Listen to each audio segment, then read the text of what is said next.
A partir de este momento, por Oriental 770 AM, Prudencia, Uruguay. Un espacio para informarse en profundidad y actuar con responsabilidad ante la vida. Prudencia, Uruguay.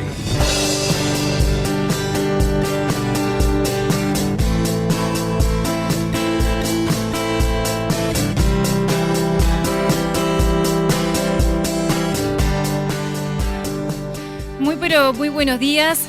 Sean todos bienvenidos a una nueva entrega de Prudencia Uruguay, un nuevo programa que arranca este sábado 20 de marzo, que arranca con el cielo cubierto. La temperatura actual en Montevideo es de 20 grados, 2 décimas. Y bueno, hoy tenemos un programa muy especial con mucha información para compartir. Hoy vamos a hablar de cómo es vivir con ELA en Uruguay. Pero antes de presentar a las 3 personas que me acompañan en el día de hoy, si les parece, compartimos primero cómo comunicarse y cómo entrar en contacto con nosotros a Prudencia Uruguay.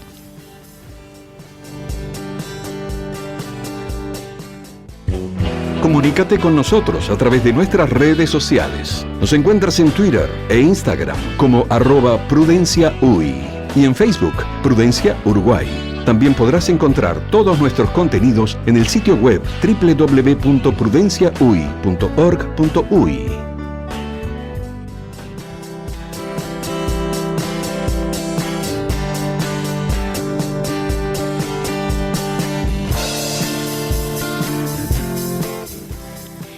Quizás la mayoría de nosotros tuvimos nuestra primera aproximación a esta enfermedad, a la ELA, la esclerosis lateral amiotrófica, a través del científico británico Stephen Hawking, quien fue el rostro quizás más conocido de esta enfermedad a nivel público en los últimos años y cuya historia de vida fue llevada a Hollywood a través de una película que se llamó La teoría del todo.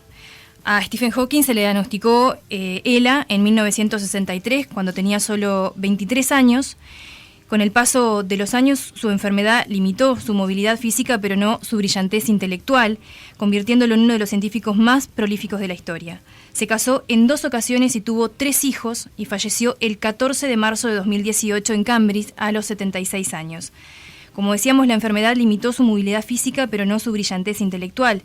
Y la lista de personas que padecen esta enfermedad es larga, o que han padecido esta enfermedad es larga, y va desde deportistas a actores, empresarios, periodistas, banqueros, pero están aquellos que también padecen esta enfermedad y sus historias no son tan conocidas o no trascienden, pero su lucha es igual de fuerte.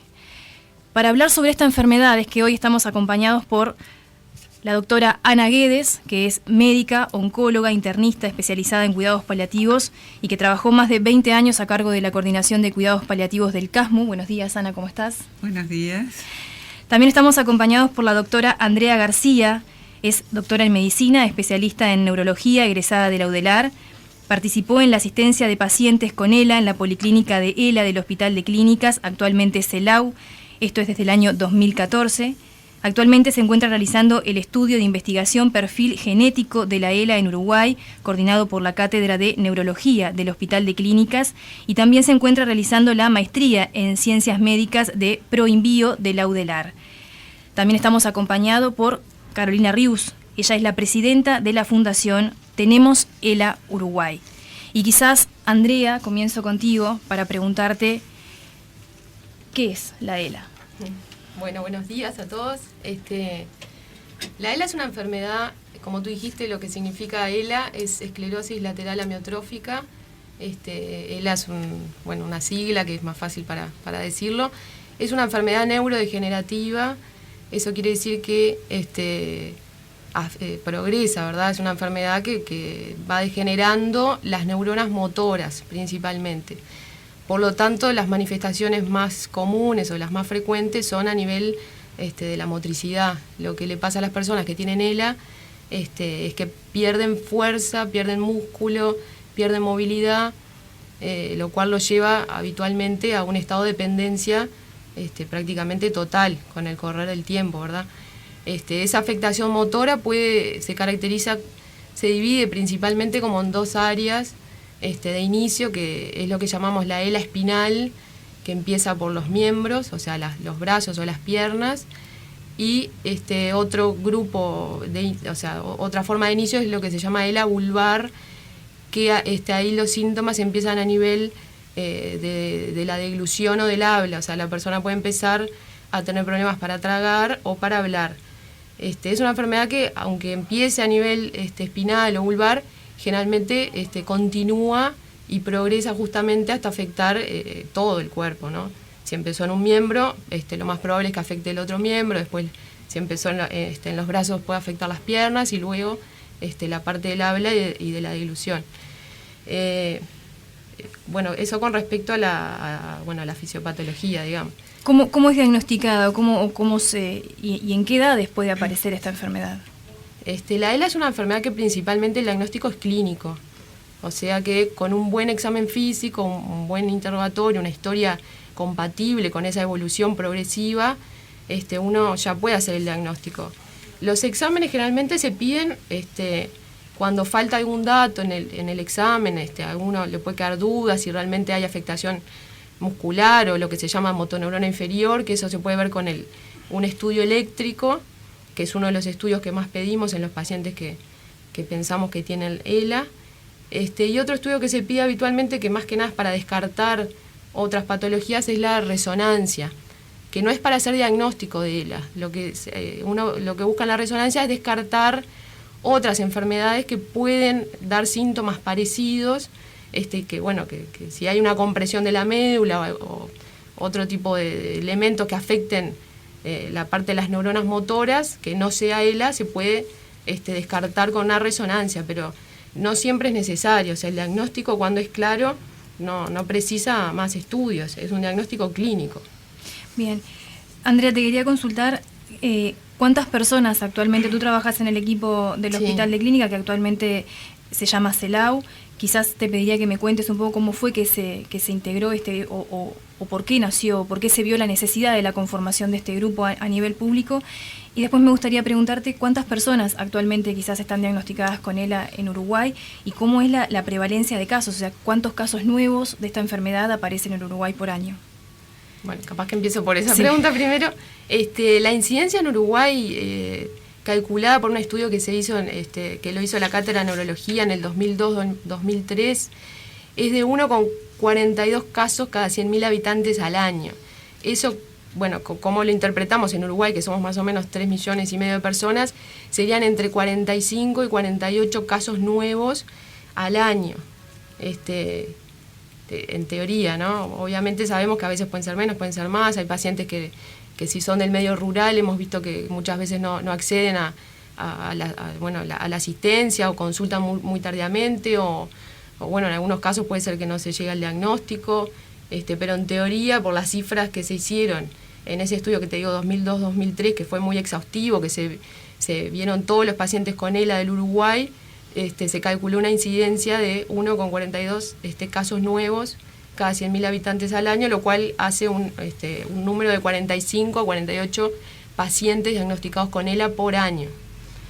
Bien, y ¿cuántas personas actualmente, capaz que en este mismo estudio se logró llegar a esa cifra, cuántos pacientes hay en Uruguay en este momento actualmente? Y bueno, es difícil, por eso que te digo que muchos pacientes del estudio la prevalencia, ahora no me acuerdo ese dato de memoria, creo que era 1,9 casos cada 100.000 habitantes, es un poquito más que la incidencia. Al momento actual, la verdad, no me acuerdo cuántos pacientes hay en Uruguay, porque por esa misma razón.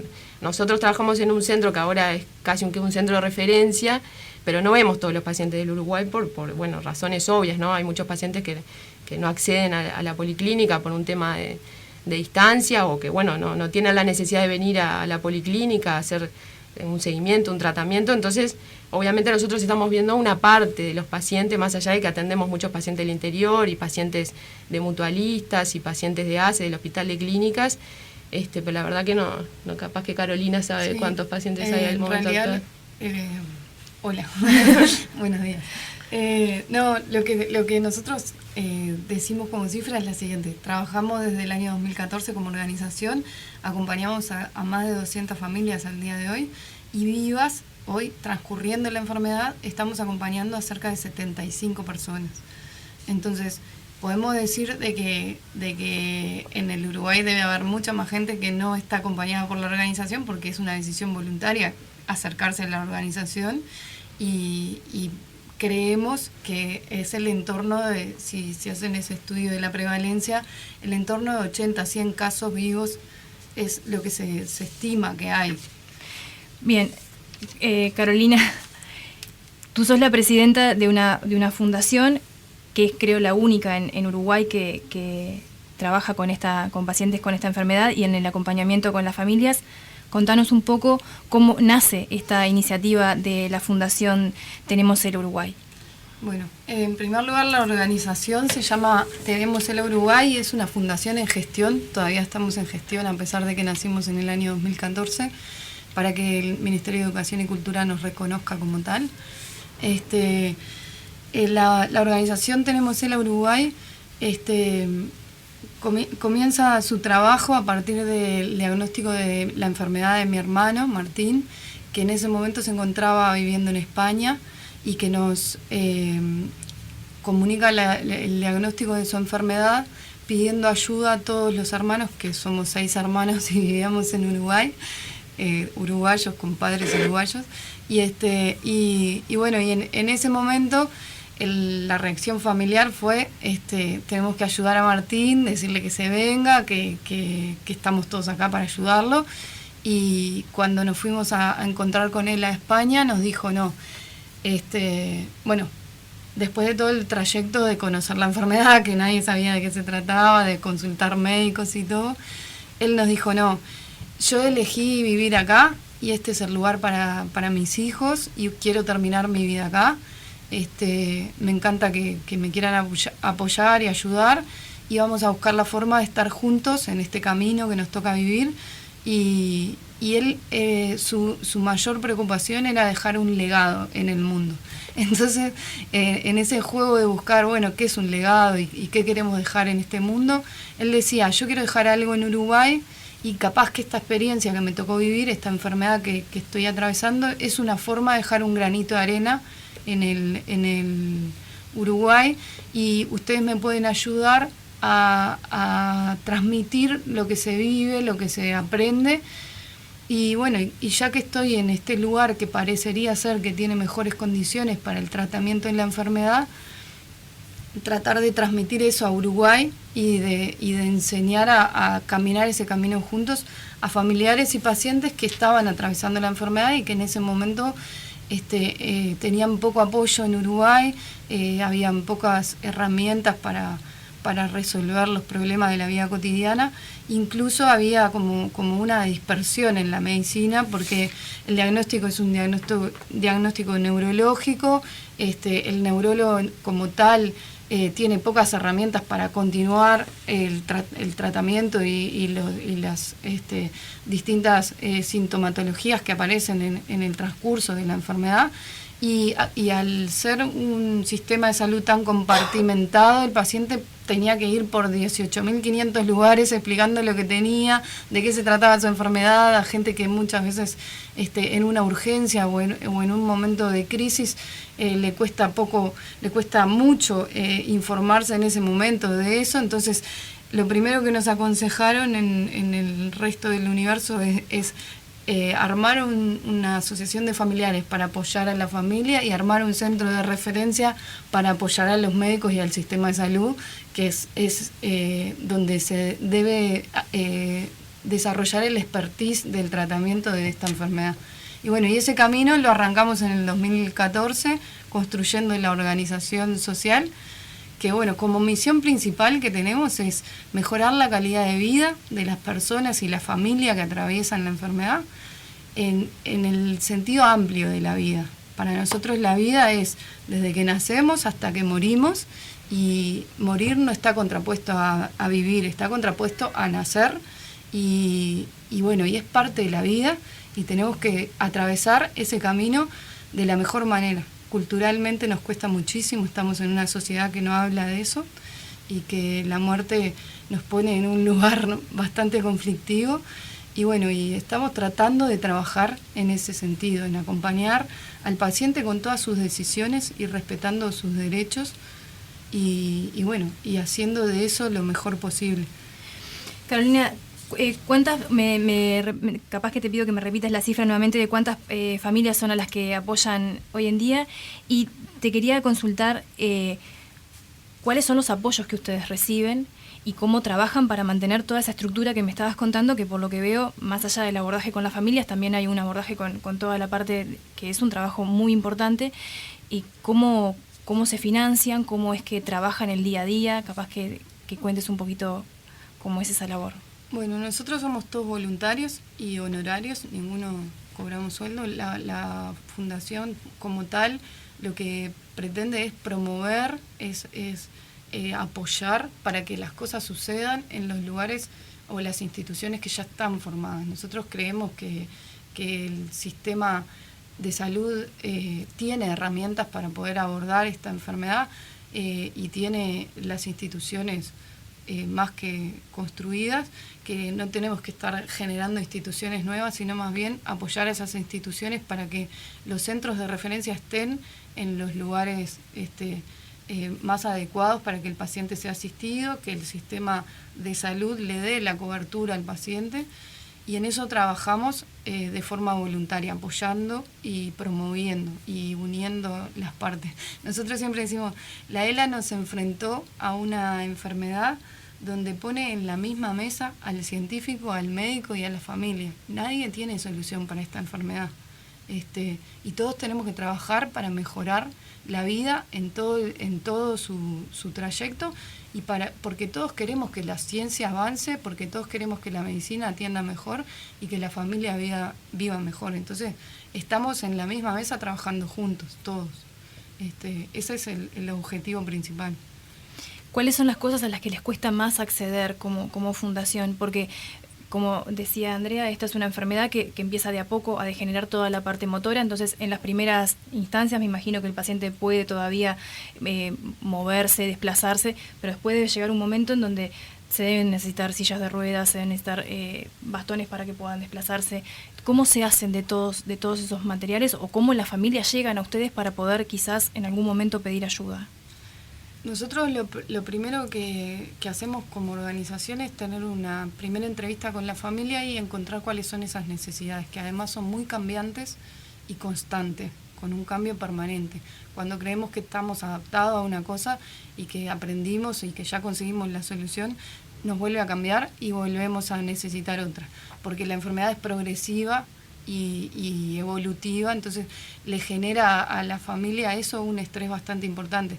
Las burocracias del sistema a veces nos llevan a que llevamos mucho tiempo consiguiendo un bastón o un andador, y cuando llegamos al bastón ya necesitamos otra cosa y el bastón ya dejó de ser útil. Entonces, en primera instancia tratamos de descubrir las necesidades juntos y anticiparnos a esos pedidos, en la medida en que la familia va también aceptando la enfermedad y reconociendo que hay que anticiparse, ¿no? Porque tampoco podemos acelerar los procesos. Que quizás en estos procesos el paciente termina comprendiendo antes su diagnóstico que la familia. Digo, debe ser un proceso que va en paralelo, digo, pero debe ser quizás más, eso capaz que me lo podés decir tú, digo, quizás a las familias les puede costar mucho más entender o hacer todo un proceso ante el diagnóstico que al mismo paciente, que quizás, asume de otra manera la enfermedad. Sí, en eso nos apoyamos muchísimo en los médicos de cuidados paliativos, que saben mucho sobre la aceptación, la negación, todas las etapas de una enfermedad de este tipo.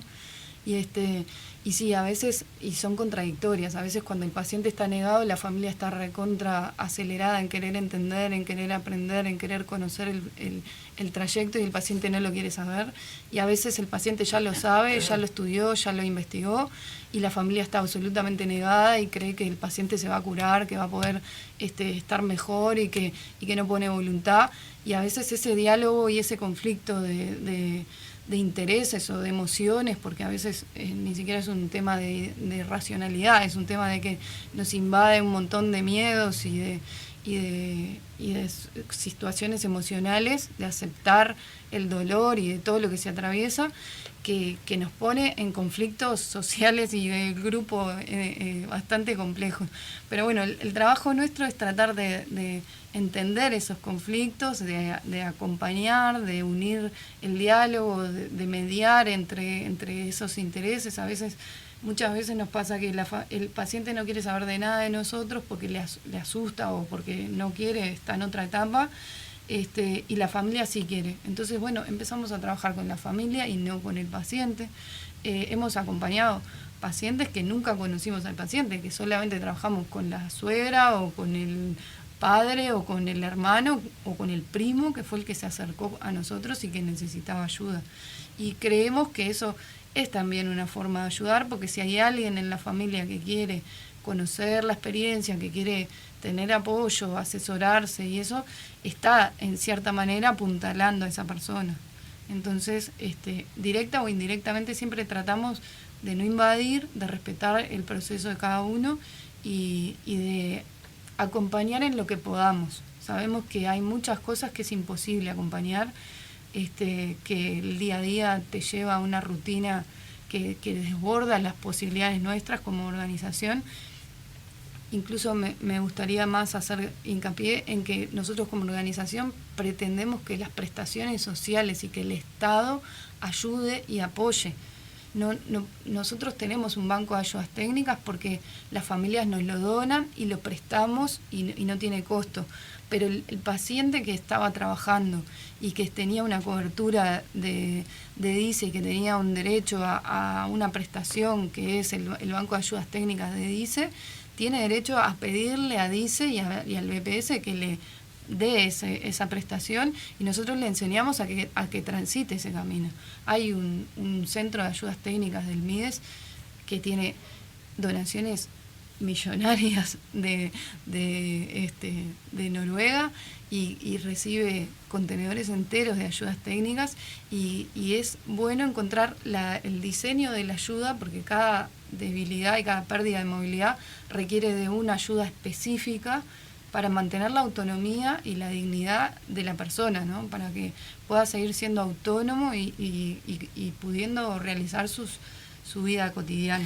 Qué importante eso, Carolina. Quizás, si les parece, vamos a ir a la primera tanda. Cuando volvamos de la tanda, continuamos con este tema que justo mencionaste ahora, el tema de los apoyos con las ayudas técnicas. Y si te parece, Ana, también empezamos a abordar un poco cómo pueden quizás resignificar su vida los pacientes transitando con el apoyo de los cuidados paliativos. Enseguida volvemos. En instantes continúa Prudencia Uruguay.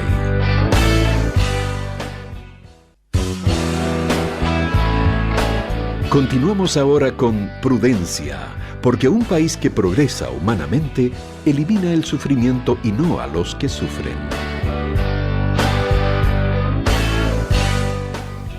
Muy bien, continuamos en este programa de Prudencia Uruguay, donde habíamos dejado pendiente, antes de irnos a la pausa, Ana, el tema de cómo puede cambiar el sentido de la vida de los pacientes un abordaje con cuidados paliativos. Entonces, quizás que nos cuentes un poco, bueno, cómo puede resignificarse la vida de estos pacientes con un cuidado integral, como el que estaba diciendo Carolina, que muchas veces es necesario con este tipo de pacientes que están transitando esta enfermedad.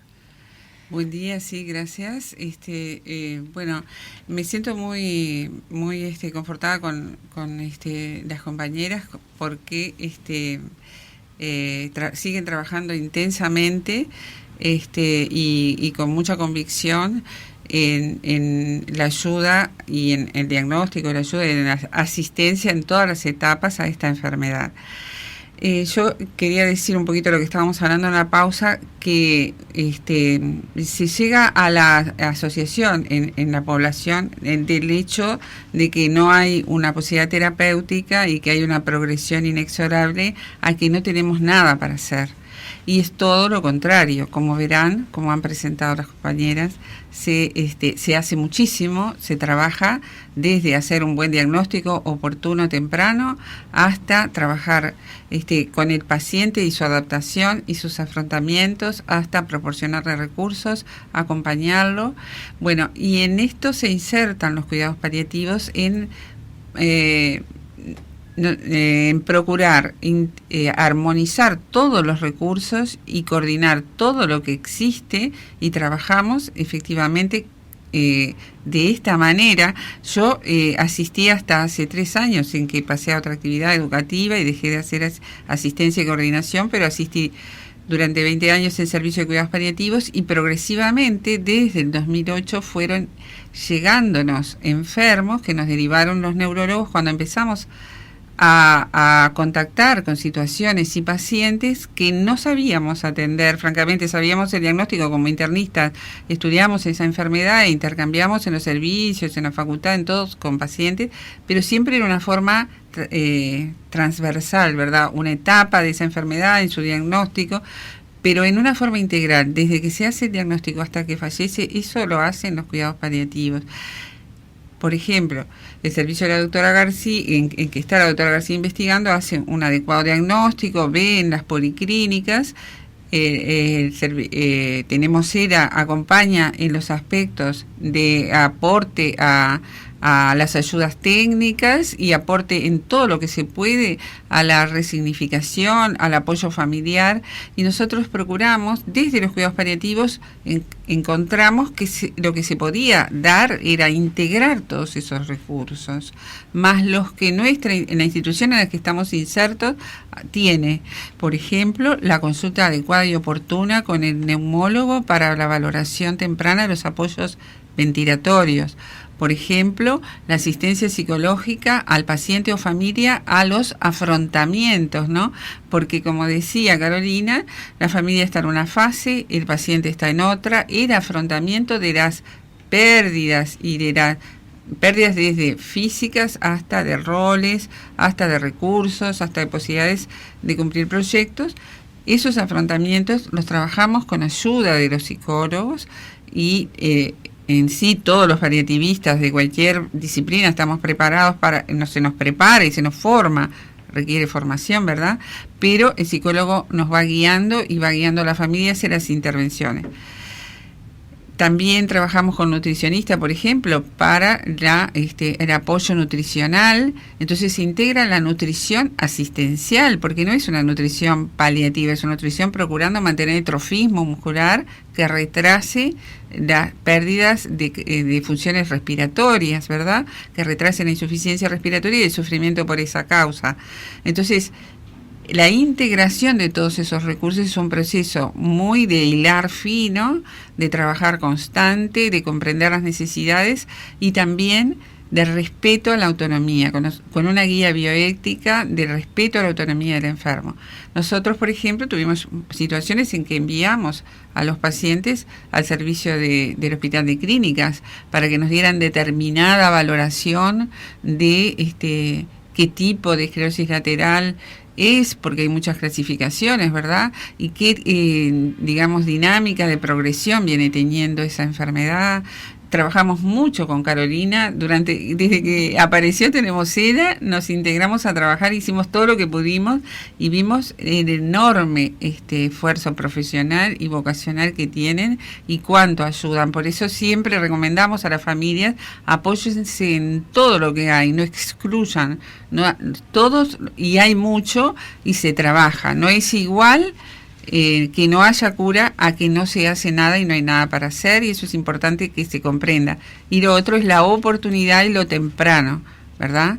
En la institución en la que pertenecí, ahora sigo trabajando en otros aspectos, se han visto hasta ahora 40 enfermos con diferentes tipos de ELA, con diferentes complejidades familiares, con diferentes edades y sexos, pero hemos en todos los casos acompañado hasta el final, a veces con dificultades, y las mayores son los afrontamientos, más que las propiamente físicas, y el deterioro y la posibilidad de afrontar adecuadamente y elaborar las capacidades de resolver los problemas de la familia según su complejidad, su historia, sus miedos y lo oportuno, ¿verdad? Y creo que la oportunidad, lo temprano, ayuda a todos los equipos a ayudar más. Quizás retomo contigo desde tu lado que me puedas decir cuánto es después que un paciente es diagnosticado, cuánto es la sobrevida con los cuidados paliativos o con los cuidados necesarios, cómo puede progresar el paciente y cuánto puede mejorar su expectativa de vida versus un paciente que quizás no logra recibir asistencia ninguna con esta enfermedad. Bueno, hablar de sobrevida en ELA es bastante complejo, ¿no? Porque la enfermedad, más allá de que en algún momento se tomaba como algo bastante homogéneo, hemos visto y se ha visto en el mundo, ¿no?, que es una enfermedad muy heterogénea. Como decía Ana, hay muchas formas, hay mucho de lo que se llama fenotipos, o sea, variantes clínicas de la enfermedad. Como dije al principio, hay un tipo de ELA que empieza a nivel vulvar, o sea, afecta la deglución y el habla, otra puede empezar a nivel espinal, en los miembros superiores e inferiores. Incluso hay otras formas que son mucho menos frecuentes, pero que pueden debutar con elementos respiratorios o con alteraciones cognitivas. Son muy infrecuentes, pero están descritas. Entonces, hablar de sobrevida en ELA es complejo, porque cada forma clínica tiene una evolución distinta, más allá de que siempre existe la progresión, lógicamente. Hay pacientes que progresan más lento y otros progresan más rápido. Los pacientes más jóvenes tienen una progresión un poco más lenta que los pacientes mayores. La ELA tiene una edad de inicio en promedio entre 58 y 63 años a nivel mundial. Se ha visto en varios estudios de poblaciones con ascendencia mixta, o sea, poblaciones que no son caucásicas en su mayoría, que la ELA tiende a comenzar antes. Y en Uruguay, en algunos estudios que hemos hecho con algunos datos preliminares, entra dentro de ese patrón de que empieza un poquito antes que en poblaciones más bien caucásicas. Pero hablar de sobrevida es complejo, porque depende de muchos factores, sí, claramente depende de todos los cuidados que uno tenga, de la alimentación, de hacer intervenciones en el momento apropiado. Por ejemplo, un paciente que está con un trastorno dilutorio, que empezó a cambiar la dieta, por ejemplo, que es lo primero que se hace, empezar a comer cosas más blanditas para evitar atorarse o ponerle espesante a los líquidos, que hace un cambio en su dieta y no logra con eso poder mantener un peso adecuado, un trofismo muscular. Bueno, a veces requiere hacer un procedimiento, por ejemplo, hacer una gastrostomía, que es un procedimiento quirúrgico que se coloca un cañito al estómago y se alimenta por ahí. Eso muchas veces evita un montón de complicaciones, como las infecciones respiratorias, como el adelgazamiento, que lógicamente impactan en la evolución de la enfermedad.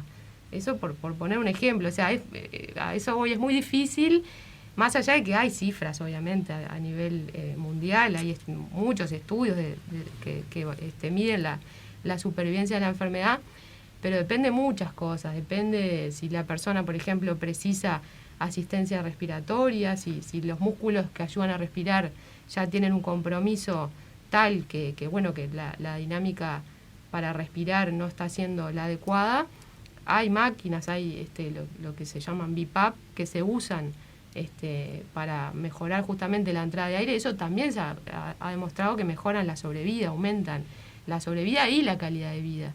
Entonces, tomar la decisión adecuada en el momento adecuado, según cada síntoma, cambia mucho la supervivencia y sobre todo la calidad de vida, que a veces es más importante pensar en calidad de vida que en eso, que en la supervivencia medida en meses o en años o en tiempo. ¿Esta es una enfermedad que puede repetirse? Por ejemplo, si un miembro de la familia la tuvo, ¿tiene posibilidad de repetirse durante, o sea, que tenga, por ejemplo, una carga genética? Por ejemplo, bueno, mi papá murió de ELA, bueno, tengo posibilidad y puedo adelantarme como quizás como familiar. Si tuve una persona en mi familia que haya tenido esta enfermedad, ¿puedo adelantarme a hacer un diagnóstico quizás para saber? ¿Hay forma de saber si tengo o no una carga genética que me predisponga a la enfermedad? Bueno, la ELA principalmente es esporádica, o sea, le pasa a un solo integrante de la familia. En el 90-95% es así. Después hay un mínimo porcentaje que a nivel mundial es entre un 5 y un 10%, que es lo que se llama ELA familiar, que hay varios familiares con esta enfermedad en el mismo núcleo familiar. ¿Qué pasa con la parte genética? Bueno, nosotros justamente estamos haciendo un estudio, la Cátedra de Neurología del Hospital de Clínicas, estamos haciendo un estudio buscando 4 genes que son los más frecuentemente encontrados en la ELA, que tienen alguna relación con la enfermedad, pero no es que si está ese gen presente vaya a tener la enfermedad la persona. Entonces es muy difícil de interpretar. Tampoco es un requisito en las celas familiares hacer un estudio genético a la familia, porque puede pasar que ese familiar que todavía no tiene síntomas tenga un gen con determinada mutación y no significa que vaya a tener la enfermedad. Entonces hacer un estudio que no nos certifica que esa persona vaya a generar la enfermedad es complejo, ¿no? Tampoco hay nada que prevenga la enfermedad, Claro. porque si no sabemos por qué se despierta y no la podemos prevenir, ¿para qué quiero saber yo si tengo el gen? Si tampoco voy a poderla prevenir, porque si yo qué sé, si fuera obesidad, que yo puedo decir, o diabetes, que yo puedo decir, me cuido en las azúcares, me cuido en el peso, quiero saber si soy propensa a tener diabetes. Pero si es ELA, que no sé ni cómo la voy a poder frenar el día que aparezca, prefiero no saberlo, capaz. Eso también es una decisión personal, ¿no? Carolina, te iba a consultar si tuvieses la posibilidad de en este momento de pedir qué es lo que le está faltando a la organización para poder funcionar mejor. ¿Con quién hablarías? O sea, ¿dónde sentís que está? ¿Dónde sentís que es por el lado del Estado, que hay falta de políticas sociales? ¿Sentís que es por el lado de quizás algún ministerio en particular, donde les gustaría que quizás, como hablabas del tema del MIDES, que las ayudas técnicas sean articuladas de otra manera? ¿Qué pedirías? Y bueno, en primer lugar, creo que hay que trabajar, y le pediría a quien le corresponda en apoyar al sistema de salud en la creación de esos espacios necesarios para la asistencia en aquellos lugares donde no hay cura o donde las estadísticas no mejoran las estadísticas económicas del país.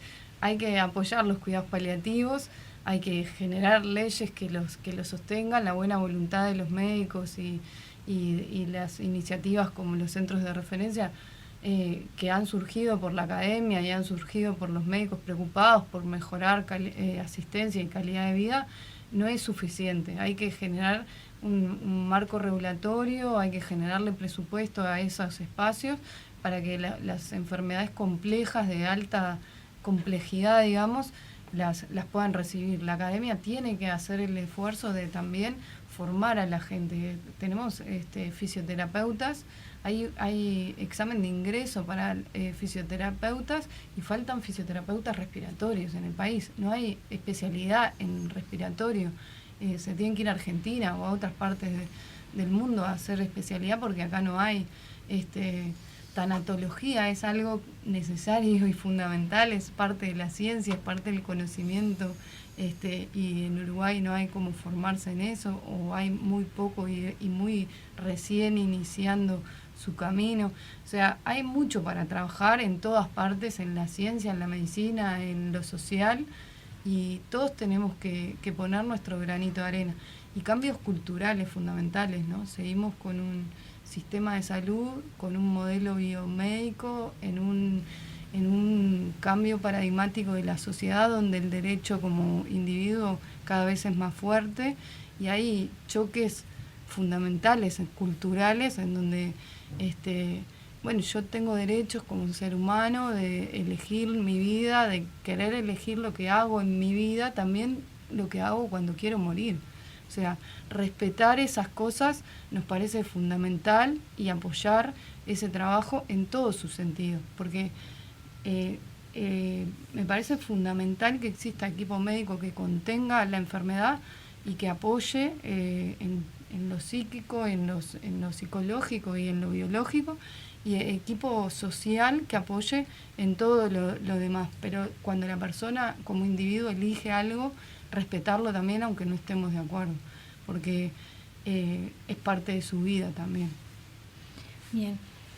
Ana, te quería consultar, ¿qué más se puede profundizar o qué le falta a los cuidados paliativos quizás, si es que le falta algo, o quizás me decís, no, en realidad esto ya está previsto para que sea así?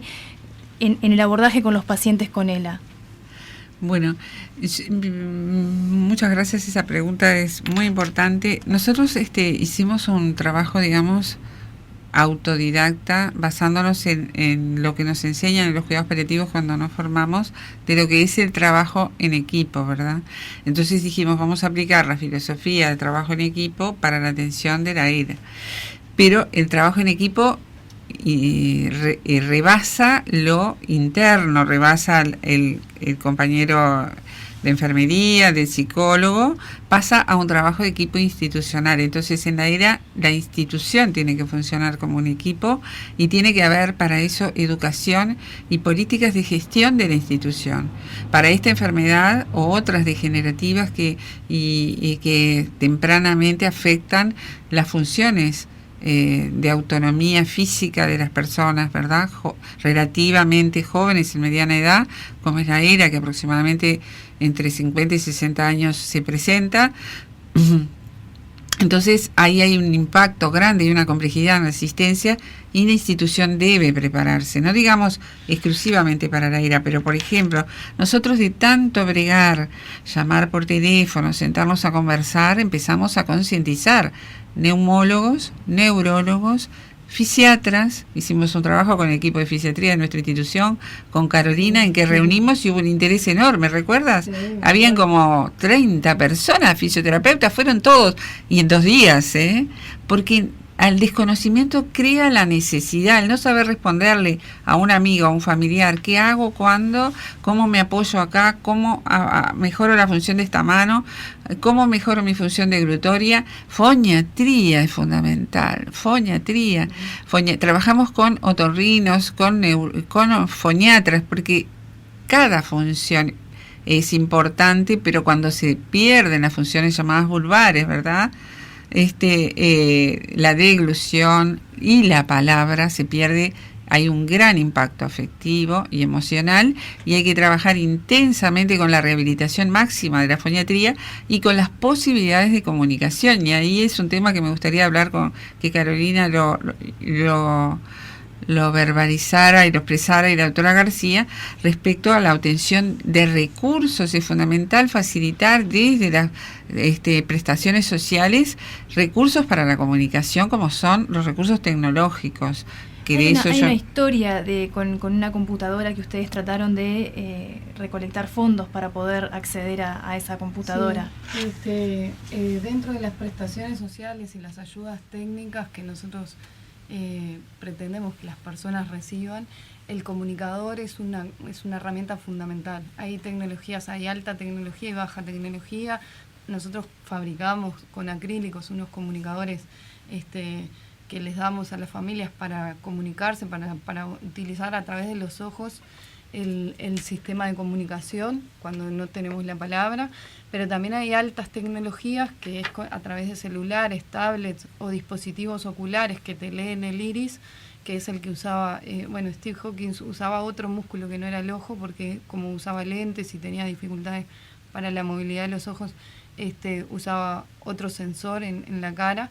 Pero hay comunicadores que detectan la movilidad de ciertos músculos, que puede ser hasta la nariz, en el caso de que tengamos movimiento de la cabeza, que la computadora te detecta ese movimiento, y con ese movimiento uno selecciona de un teclado virtual las letras que quiere escribir, y con cualquier detector, como tienen los celulares hoy, de armar la palabra rápido, podés escribir textos a una velocidad bastante importante, y la computadora los dice verbalmente. Le pone voz a ese texto y la persona sigue comunicándose. Esos comunicadores son fundamentales para mantener el diálogo en la familia, para que la persona siga expresando sus sentimientos y canalizando sus deseos y su vida, ¿no? Porque la comunicación es fundamental en la vida. En todas esas ayudas técnicas trabajamos con el equipo de terapia ocupacional, que es una carrera relativamente nueva en la facultad. Son personas que trabajan en todo lo que hace a la asistencia de la autonomía de la persona, con ayudas externas al individuo, digamos, en la movilidad superior, en lo que son manos, todo el tema de habla, comunicación, y le damos ayuda a construirlas. A veces hemos hecho con impresora 3D algunas ayudas en plástico, cosas sencillas. A veces es simplemente un cebador de mate, porque la persona quiere seguir tomando mate. No hay que pensar en las cosas más complejas, hay que pensar que a veces la vida consiste en sentarme a mirar y disfrutar mi familia y el perro o los animales, y sentarme a tomar un mate tranquilo en mi patio, y eso es lo que quiere la persona. Entonces, a veces darle sentido a esa vida y acompañarlos en ese entorno es mucho más simple de lo que creemos y mucho más económico, ¿no? Uno siempre está como recalcando de que falta presupuesto y que falta esto, falta organizarnos y entendernos.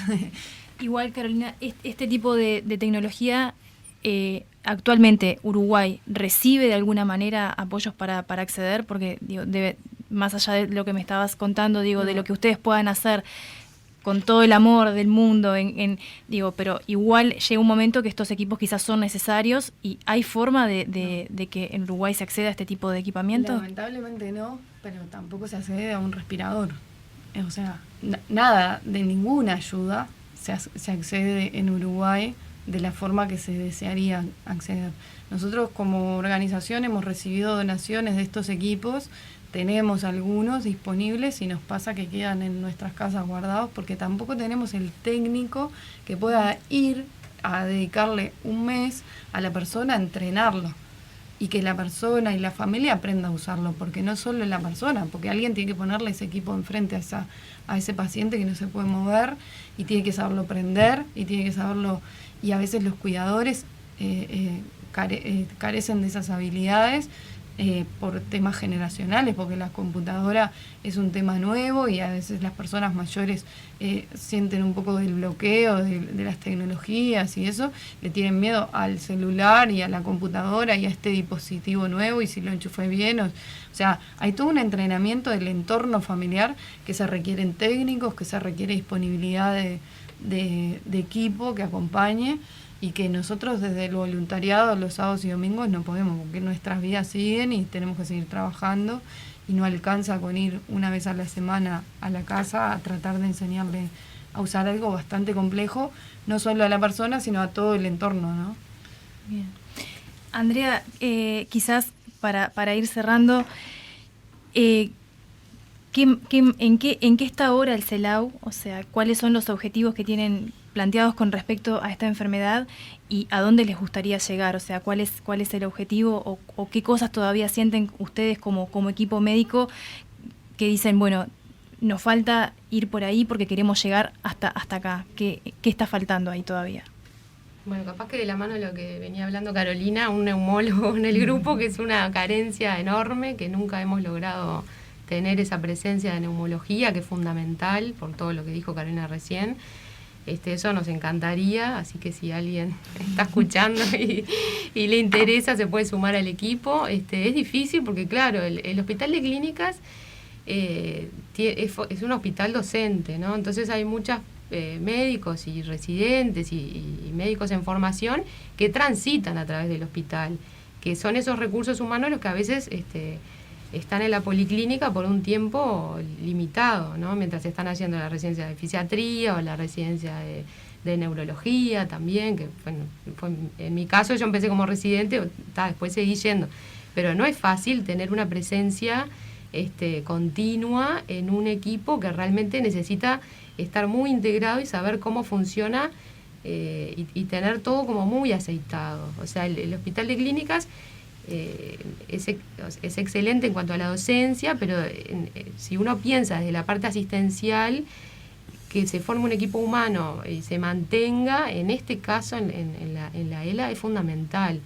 Eso capaz que es una de las cosas que estamos tratando de ver cómo articularlo, para que la gente que se une a la policlínica, obviamente hay casos, bueno, como del grado 5 y el grado 4 de la cátedra de neurología, que hace muchos años que están presentes, pero todos esos cargos tienen un tiempo límite y generalmente son cargos que no son de muchos años, no son de 20 años, nadie está 20 años como grado 4 ni como grado 5, ni obviamente menos como residente.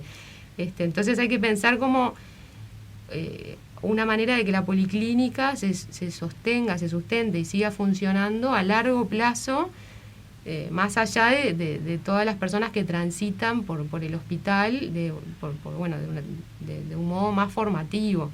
En el tema de neumología, bueno, el Hospital de Clínicas tiene obviamente una cátedra de neumología, pero claro, ellos también tienen sus áreas, tienen sus policlínicas.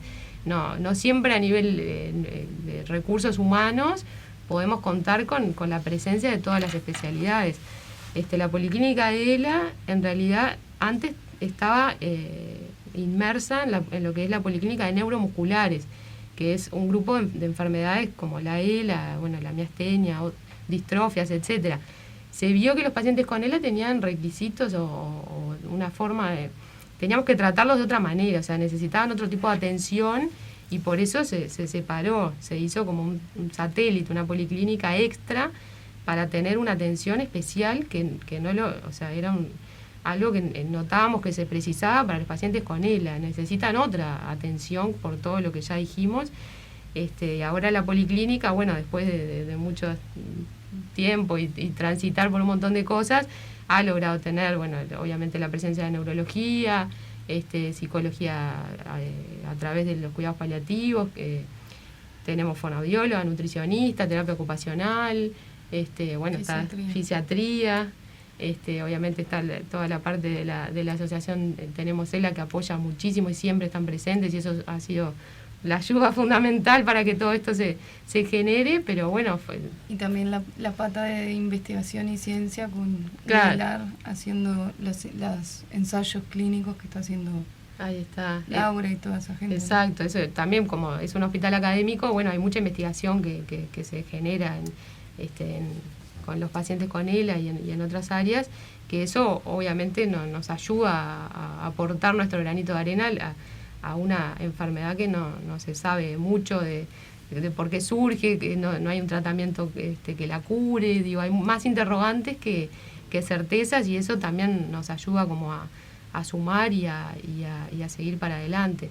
Pero bueno, obviamente faltan muchas cosas, más allá de que todos tratamos de hacer a pulmón un montón de cosas,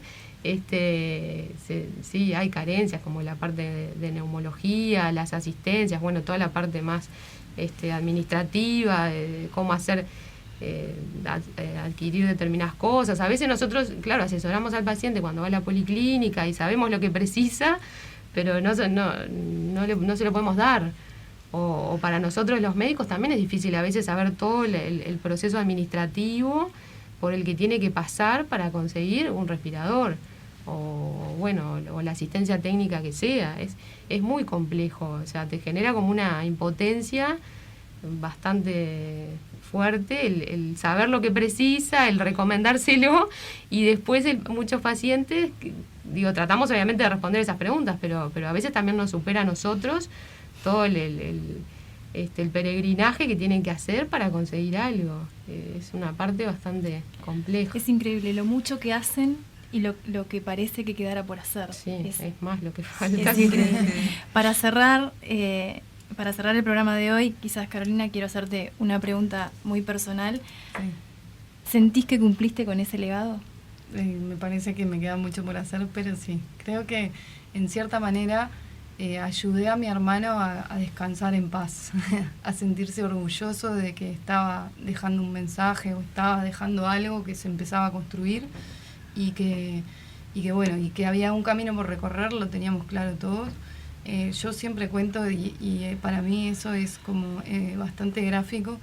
La primera vez que me senté con los médicos de ese momento del Instituto de Neurología a plantearles que teníamos esta voluntad de hacer una asociación de familiares y que lo que nos recomendaban desde otros lados era armar un centro de referencia, se miraron entre ellos y dijeron: en Uruguay eso no existe, es inviable, no hay ni leyes, es imposible. Eso era en el año 2014 y bueno, y el tiempo transcurrió y las cosas sucedieron y el año pasado se votó una ley que es la formación de centros de referencia, donde se empezó un camino que en el 2014 era impensable.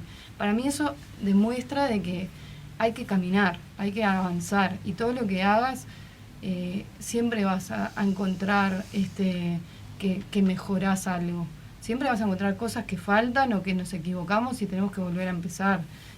Esto que plantea Andrea nos lo replanteamos siempre. Fuimos al Laudelar a plantear hacer un centro de referencia porque creíamos que era el lugar indicado, porque creemos que donde se forman los médicos tiene que estar ese lugar, porque es donde se está investigando, donde están las 3 patas: asistencia, educación y investigación. Y sin embargo no tienen herramientas a veces para poderlo sostener porque le falta presupuesto, porque los pacientes no son derivados para ese lugar, entonces siguen su asistencia en sus centros de salud y ellos no tienen poder coercitivo sobre el centro de salud para exigirles que le den las cosas que tienen que darle. O sea, faltan millones de cosas para resolver, pero creemos que hay muchos cambios que se notan y las familias te dan ese retorno. Muy bien, bueno, Carolina, presidenta de la Fundación Tenemos ELA Uruguay, bueno, doctora Andrea García y bueno, Ana Guedes, muchas gracias por haber compartido este programa. Una cosita final sobre la ley de cuidados paliativos, solo permitime, sé que estamos en tiempo, porque la ley que está en el Parlamento y que queremos que se trate para que otorgue los presupuestos necesarios para la existencia de todas las enfermedades, y la ELA va a estar incluida. Es una ley regulatoria, es un marco general, pero va a permitir que se formen los profesionales en todas estas enfermedades y que atiendan y puedan acompañar sobre todo el proceso hasta el último día de vida, acompañando los días últimos que son los peores, ¿verdad?, de que vive esta enfermedad, sobre todo por la afectación respiratoria que genera gran impacto en la familia. Aprender, formarnos y tener los recursos. Por eso pedimos al Parlamento uruguayo que vote esta ley en forma prioritaria y urgente para que la ELA esté comprendida y se pueda trabajar en equipos integrales. Yo aporto, la experiencia es que cuando los pacientes llegan a estar en cuidados paliativos realmente cambia significativamente su estadía, digamos, en el transcurso de la enfermedad. Nos cuesta mucho en el interior hacer llegar a cuidados paliativos y en algunas instituciones que no tienen hoy la unidad de cuidados paliativos y vemos realmente la diferencia. Yo creo que sí, que sin duda la ley de cuidados paliativos va a ser un apoyo fundamental. Muy bien, nosotros nos quedamos sin tiempo. Les agradezco enormemente el testimonio de ustedes y el aporte que han hecho en el programa en el día de hoy. Nosotros nos reencontramos el próximo sábado. Chau, chau. Hasta aquí Prudencia Uruguay, un espacio para informarse en profundidad y actuar con responsabilidad ante la vida. Prudencia Uruguay, por Oriental 770 AM.